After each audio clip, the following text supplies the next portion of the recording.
정부와 대통령과 힘을 합해서 가장 빠른 시일 내에 힘있게 해결해 나갈 수 있는 후보. 안녕하세요. 네. 사진 하나 찍으시죠. 반갑습니다. 열심히 하겠습니다.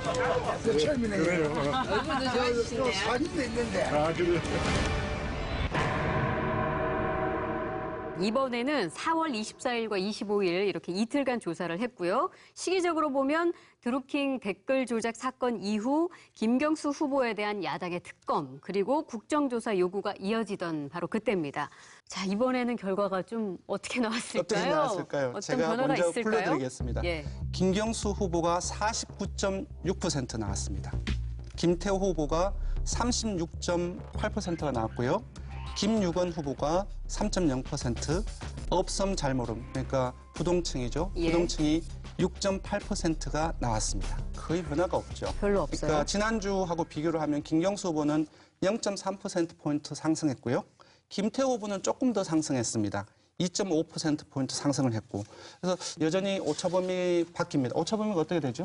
오차 범위는 우리가 오차 범위에 예민하게 해야 플러스 합니다. 마이너스 예. 예.3.4%포인트입니다. 그러니까 오차범위 같은 경우는 곱하기 2를 하면 됩니다. 네. 그러면 3.4%, 6.8%. 6.8, 6.8%포인트 범위 밖에 있으면은 예. 오차범위 밖이라고 표현하고 누가 앞섰다, 1등이다, 2등이다라고 표현을 할 수 있고 근데 오차범위 안에 있잖아요. 예. 안에 있으면은 통계학적으로 누가 높다 할지라도 이 사람이 1위고 이 사람이 2위라고 얘기를 할 수 없습니다. 네. 접전이다. 같다라고, 박빙이다. 통계학적으로는 같은 의미입니다. 같은 의미로. 네. 예. 그래서 전반적으로 봤을 때 여전히 오차범위 밖에 있고 그리고 좁아진 격차 그 자체도 크지 않기 때문에 그 드루킹 댓글 사건 이후에 이 사건이 크게 경남도 초반 판세에 영향을 미치지 못했다. 네. 그렇게 볼 수 있을 것 같습니다. 최근에 김태호 후보가 그 지지자들 또는 이제 캠프 관계자들과 얘기를 나눈 게 드루킹 사건이 더 이상 언급되지 않았으면 좋겠다.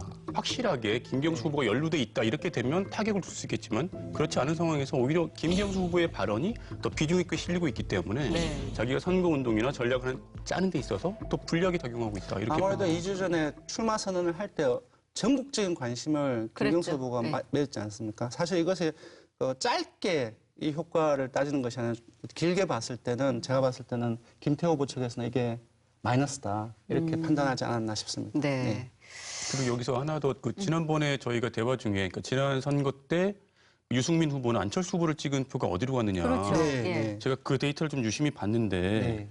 그 오히려 안철수 후보를 찍으신 분들은 김태호 후보 쪽으로 간 분이 53% 정도 나왔고요. 네. 유승민 후보를 찍은 표가 김경수 후보로 더 많이 가셨더라고요. 네. 그래서 일반적으로 생각할 때 유승민 후보를 제가 개혁 보수라고 얘기했잖아요. 그렇죠. 그래서 그 생각을 가지신 분들이 김경수 후보 쪽으로 그리고 이제 안철수 후보를 중도 보수라고 그랬었는데 네. 이분들이 김태호 후보 쪽으로 가신 게 아닌가. 제가 봤을 때는 그렇게 봤는데 그게 제가 맞게 그걸 보는 거예요. 말씀드릴게요. 안철수 후보의 지금 정치 경력이 한 몇 년 되지 않습니까? 근데 상당히 부침이 많이 심했습니다. 예. 그 부침이 심한 만큼 지지층의 성격도 각각의 단계마다 상당히 많이 변했어요. 그러니까 19대 대선 이전에 아주 오래 이전에는 안철수 후보의 주요 지지층은 중도하고 진보층 일부였습니다. 그렇죠. 근데 19대 대선을 경과하면서 현재를 보면은 주요 지지층이 누구냐 하면은 중도층에서 보수층입니다. 예.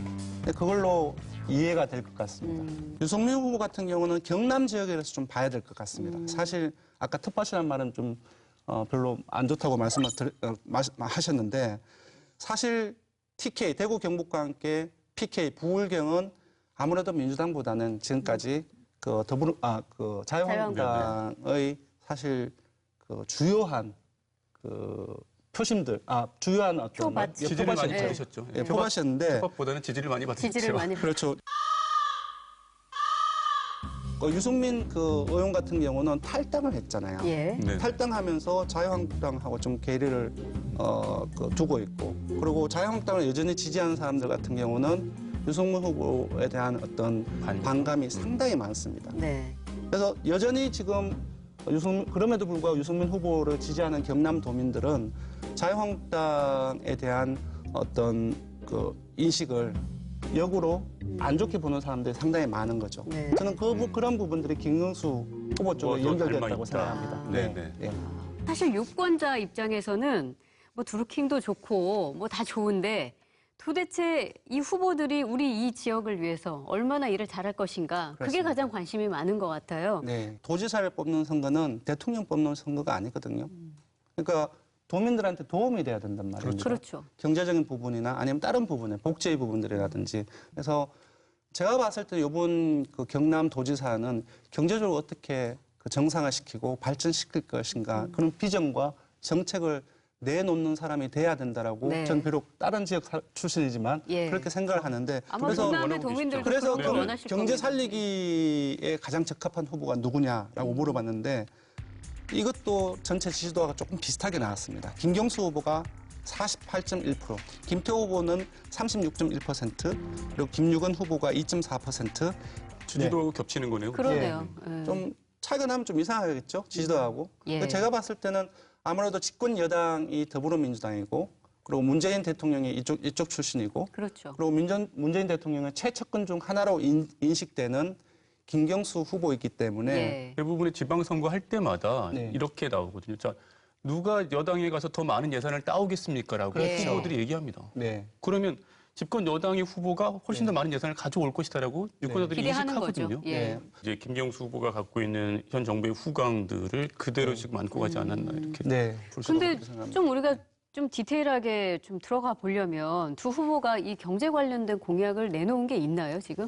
지금 선거 초반이라서 구체적으로 나온 건 아직 없는데요. 하지만 그 두 후보들이 움직이면서 그 잠깐씩 언급한 내용을 좀 종합해 보면 김경수 후보가 봉하마을 방문 후에 도청 프레스센터에서 기자 간담회를 가졌는데요. 처음 얘기한 공약 1호가 낙후 지역인 서부 경남을 발전시키기 위해서 남부 내륙 고속철도를 조기 착공하겠다 이렇게 네. 얘기를 했습니다. 이 남부 내륙 고속철도는 김천에서부터 거제를 잇는 철도인데요. 이 서부 경남 지역이 그 동부 경남보다도 낙후돼 있었기 때문에 낙후 지역을 발전시키는 축으로 기차를 연결해서 관광산업이나 아니면 기반 조선산업의 그 핵심 루트를 삼겠다 이런 식의 네. 계획이거든요. 앞 정부부터 나왔었는데 아직 실행은 안 되고 있어요. 서부 내륙권이 약하니까 그쪽을 타겟으로 네네. 한 건가요? 네.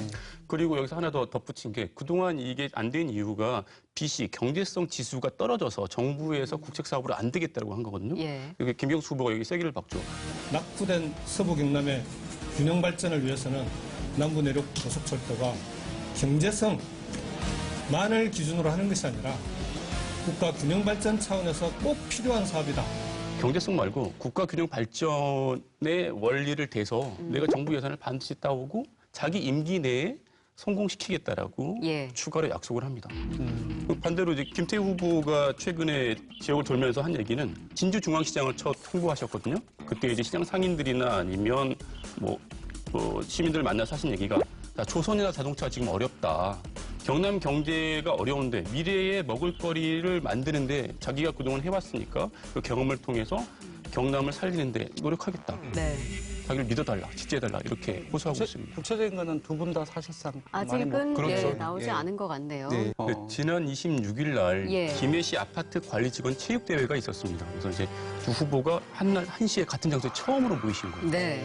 마치 선거를 치르는 사람이 아닌, 그렇죠. 지금 두 분의 양상은 거의 싸우는 상황인데. 뒤에서는 칼을 갈고 그러셨을까요? 분위기가 굉장히 화기애. 네네. 예. 맞습니다. 보시는 분들이 너무 흐뭇했다고. 네. 근데 이제 나중에 김태호 후보가 먼저 이제 일어나시면서 기자들과의 이제 인터뷰를 잠깐 하셨는데 김경수 후보가 마음고생이 많다. 빨리 드루킹에서 벗어나서 뛰었으면 좋겠다. 네. 야, 그리고 김경수 후보는 어떻게 했냐? 김경수 후보는 김태호 후보가 오래된 친구라면 저는 요즘 가장 핫한 후보다.